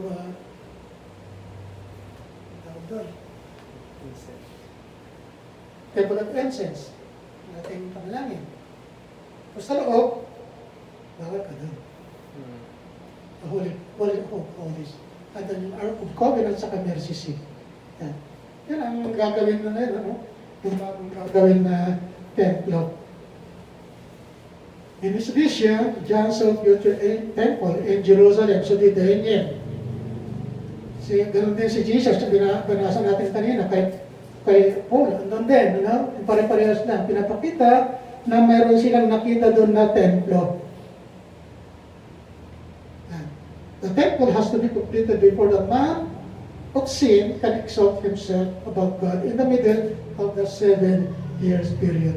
Daniel 9:27, nandun ulit, isa lang naman yan.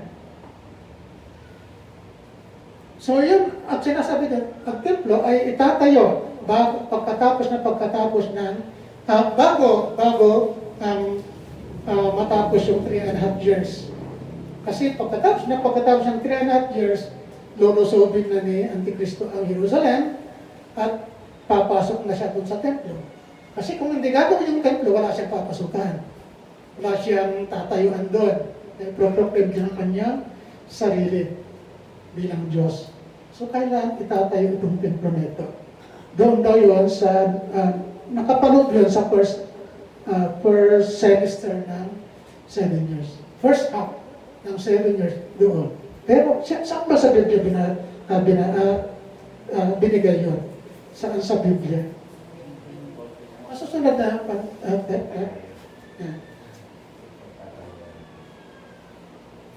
We aren't God who will rebuild the temple of God or how large it will be. It will be large enough to provide priests of Judaism to the space to execute their sacrifice and worship. So iyan, ganun din mangyayari doon yung dati nilang ginagawa. Pero kailan nga, ang tanong kanina kailan? Daniel chapter 8, verse 14, tingnan natin.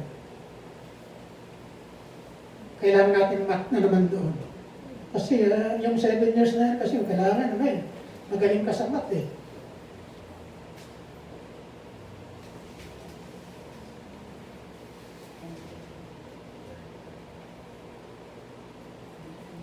Daniel chapter 8, meron ba? Verse 14.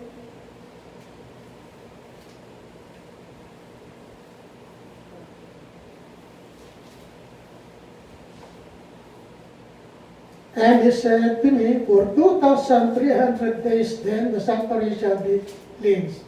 Sa NIV.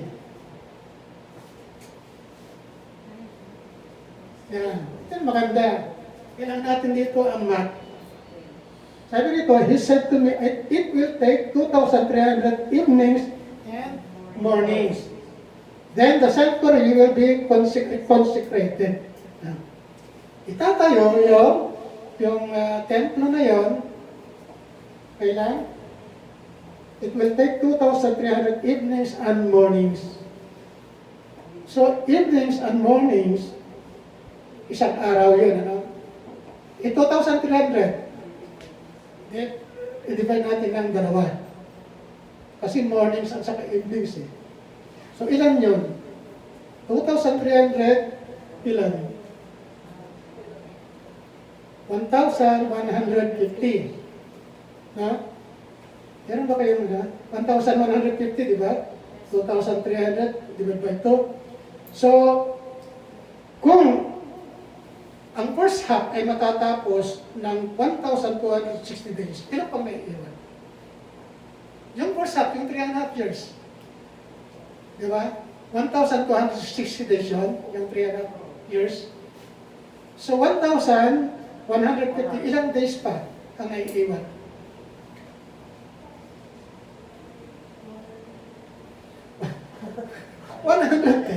Di ba? 110 plus 1,150 is 1,260 days. So, ang itatayo ang templo 110 days before the start of the another 3.5 years. Kailangan na itayo na yon, yung templo na yon, before the 3.5 years will start again. Will start 110 days. So, ilang buwan yun? Divide by 30.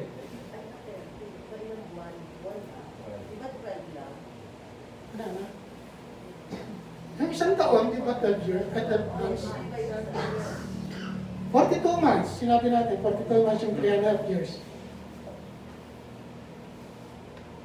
So, 110 110 days, di ba, ang naiwan? Yung 1,260 minus 1,150 is 110 days.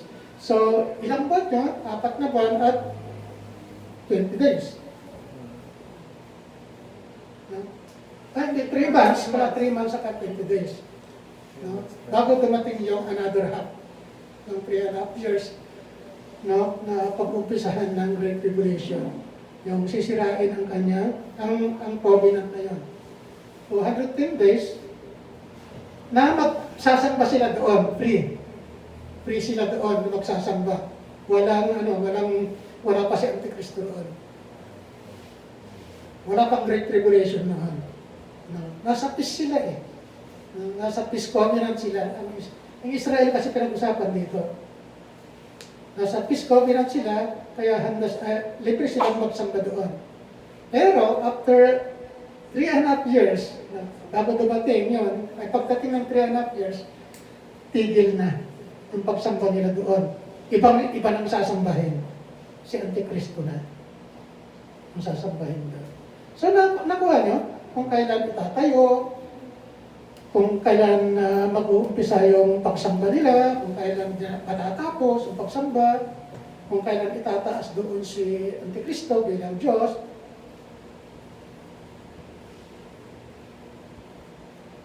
So, naintindihan ba natin yung seven last years? Yung 70th week? Hindi, yun. So again, yung 70 years na daranasin ng Israel sa Babylon, iba yun, ano? Iba naman yun. Yung 70 years na yun. Iba naman yung 70 weeks. Yan. Hindi natin alam kung sino ang magpapatayo. Yan. Ng templo na yan. Pero, mayroon lang kami ang balita na si Erdogan nga ang bahala sa mga gamit, mga materials. Siya ang magtipinans. Siya lang nagsabi eh. Kaya alam niya. Ang president ng Turkey, si President Erdogan. Alam niya yun. Isa sa kaaway yun ng Israel, si Turkey. Matinding kaaway yun. Pero medyo siya ngayon, medyo lumalapit na. Dahil meron ng mga pressure na eh. Kaya sinasabi nga ng marami eh, delikado na tayo. Kailangan maganda na. Nag-aalaga na rin sila ng mga ihahandog doon ng mga tupa. Yan. Sarap ko papaitan siguro yun. No? In exchange for peace, it appears surrounding Muslim nations will allow the Jewish people to rebuild their temple. In return, Israel leaders will grant the Palestine their own state. This will happen sometime at the first half of the 70th week. Yan. Na mangyayari yan, sinasabi, the first half ng 70th week or the first half ng 7 years. Within that period, mangyayari yun. Kaya sinabi ko kanina, yung 110 days before na mag-start yung another half. Yan ang sinasabi na temple of God kung kailan itatayo, kung sinong magtatayo, at anong gagawin doon.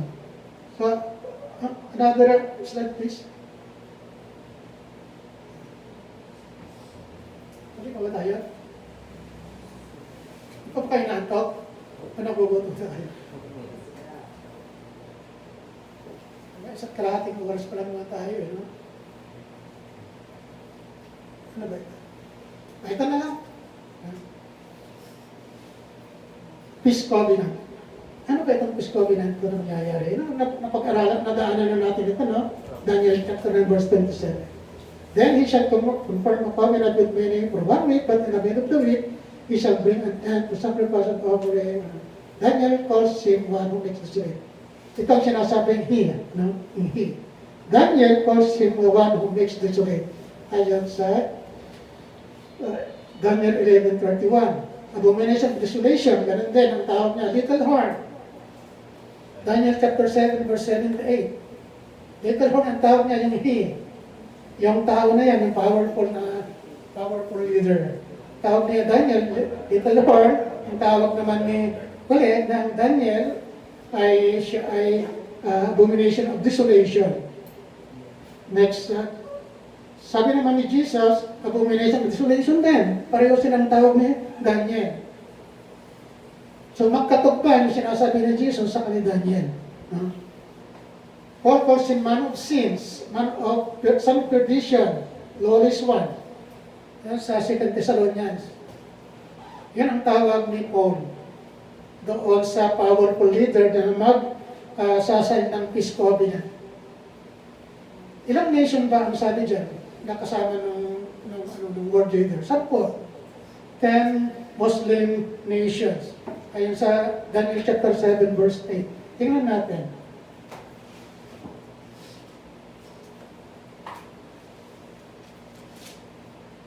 Daniel chapter 7 verse 8. Sabi rito, I was considering the 10 horns, and there was another horn, a little one, coming up among them, before whom 3 of the first horns were plucked up by the roots. Yan. Ang sabi sa verse 7, 10 horns. It was different from all the beasts that were before it, and it had 10 horns. Yung 10 horns, mayroong little horn doon na mamumuno sa kanila.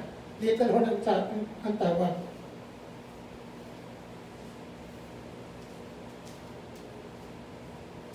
So, sino itong little horn? Sino itong man of sin? Sino itong son of perdition? Sino itong lawless one? The apostle calls him Antichrist.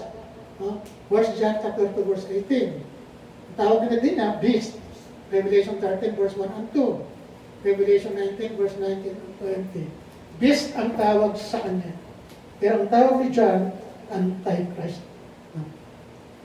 Antichrist. Yun ang, sabi niya, ay mag-pipirma ng peace covenant.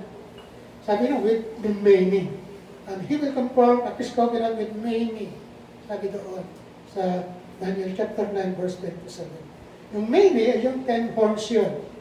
Yung 10 Muslim nation, yung kaaway ng Israel.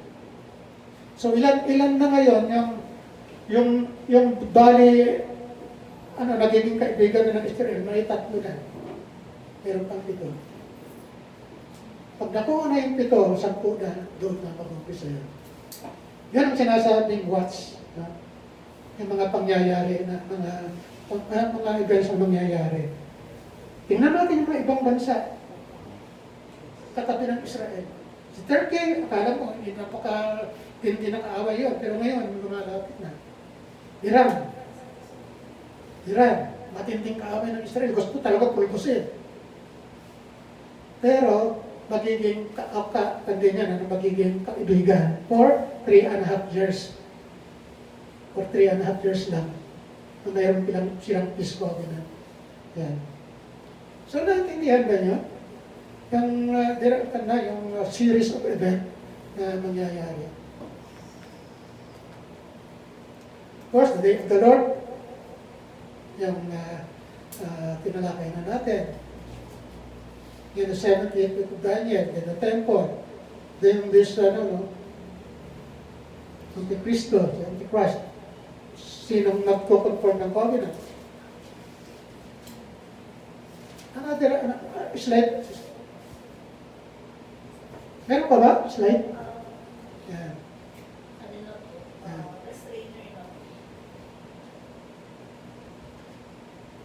Yan.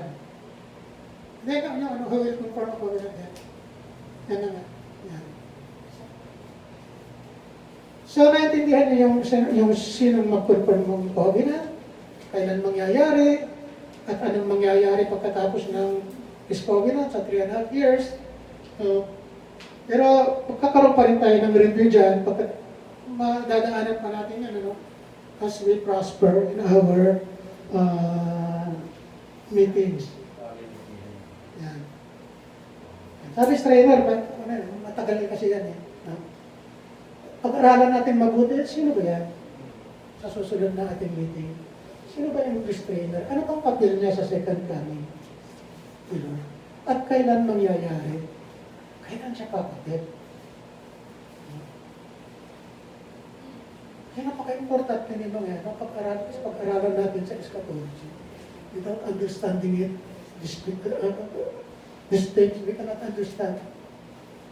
We cannot know when is the right, correct timing ng pagbabalik ng Panginoon. Pagka naintindihan natin ito, maintindihan natin kung kailan ba talaga darating ang Panginoon. Kung kailan. Alam niyo ba, maraming sasabi na hindi natin alam kung kailan. Hindi nila ma-predict, hindi nila ma-predict ng tama kung kailan darating si Panginoon. Pero yung mga nag-aaral nito, at buhay pa sila, so, sa araw na yon, alam nila kung kailan babalik ang Panginoon. Alam niya yung taon, pero yung date, saka, maliwanag naman sa Bible eh, for that day and hour, no one knows. Sabi, day and hour, sabi doon, hindi sinabing year. Sinabi kang month doon, year doon, hindi. Ang sinabi for day and hour lang, no one knows except the Father. Pero tayo, pagbuhay pa tayo doon, pagbuhay pa tayo sa panahon na yun, at naintindihan natin ito, alam natin kung kailan ang rapture, alam natin kung kailan ang Great Tribulation mangyayari. Diba? Mangyayari ang Great Tribulation after na sirain ni Antikristo yung Peace Covenant. Kasi sasalakayin na niya ang Israel. Walang kamuhang-muhang kasi naka-Peace Covenant sila doon eh. May Peace Covenant doon, kaya wala. Relax. Eh, hindi naman kami anan dito, may Peace Covenant kami. Wala, pero Panginoon yun, wala na yun. Mga tricky na yung mga leader na yun. Kunwari lang yan. Pero meron pa siyang binabangan. Ganun mangyayari dyan. Akala ng Israel ay totoo yung Peace Covenant. Pero kapag alam ng Israel, maraming nananalangin ngayon na we pray for the peace of Jerusalem. May kanta pa dyan eh. We pray for the peace of Jerusalem. We pray for the peace of Jerusalem. Kaya ang makakaroon ng peace. Yung peace covenant. Pag may peace covenant tayo, yun lang pinapanalangin ng marami. Yun ang sinasabi sa kanta. Pag may peace covenant na, mag-umpisa na. In the 7 years. So, dito tayo titigil muna. No? Siguro sa Sister Ray, baka pwede ako sa third Sunday, saka fourth Sunday. Para mabilis tayo. Next month. Third Sunday, saka fourth Sunday. Para tuloy-tuloy kasi mahirap pagka sa buwan, dati magkita. Third Sunday. Saka fourth. Sabihin ko po kayo sa Para tuloy-tuloy kasi mahirap eh. Kasi, ewan ko bakit ako nagmamadali, hindi ko lang alam.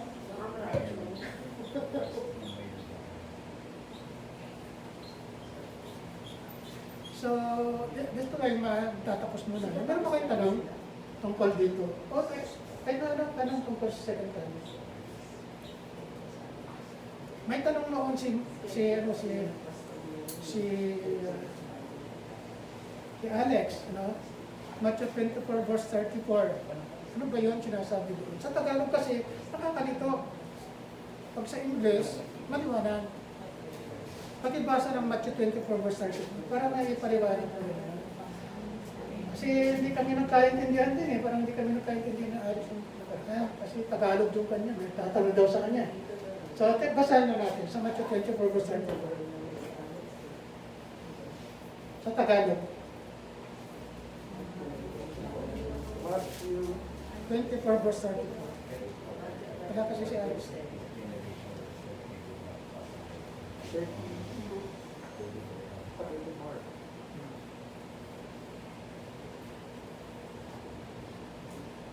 Tandaan ninyo, magaganap ang lahat ng ito bago mamatay ang mga taong nabubuhay ngayon. Ayan, ang nabubuhay ngayon.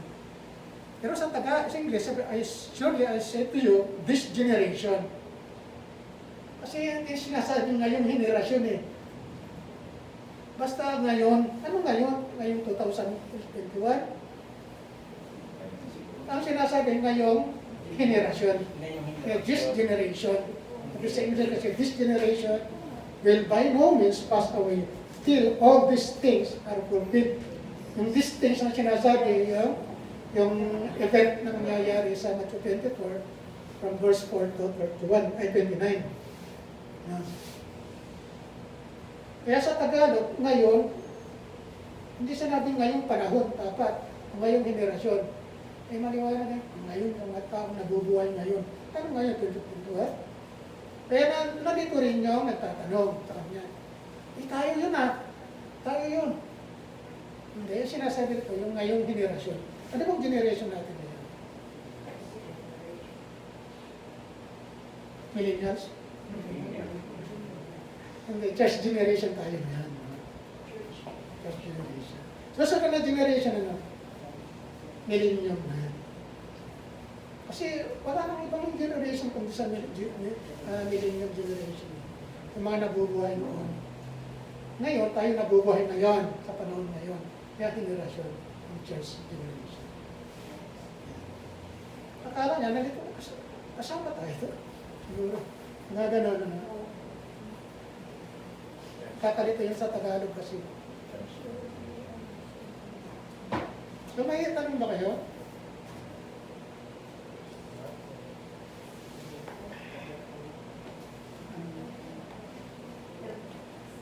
Sa susunod, kayo mag-absent about medyo interesting itong susunod ng mga natin.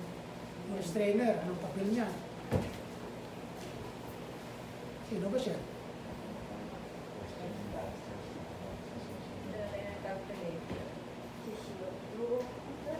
May tanong ba kayo? Baka meron kayong tanong dyan. Kaya mag-alala, patay na si Suryan. Ibang Suryan ko lang ngayon.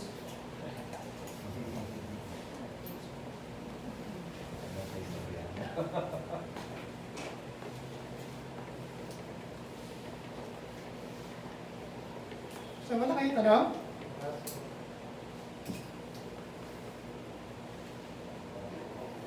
Kaya yan. Tumayo, walang tanong. Walang tanong, walang sagot. Yan lang yan. Tayo tumaya para Next week na lang. I-review ko. Next section na lang po. Tamang nasa bahay. May tanong next week bago magsimula. Bago next week,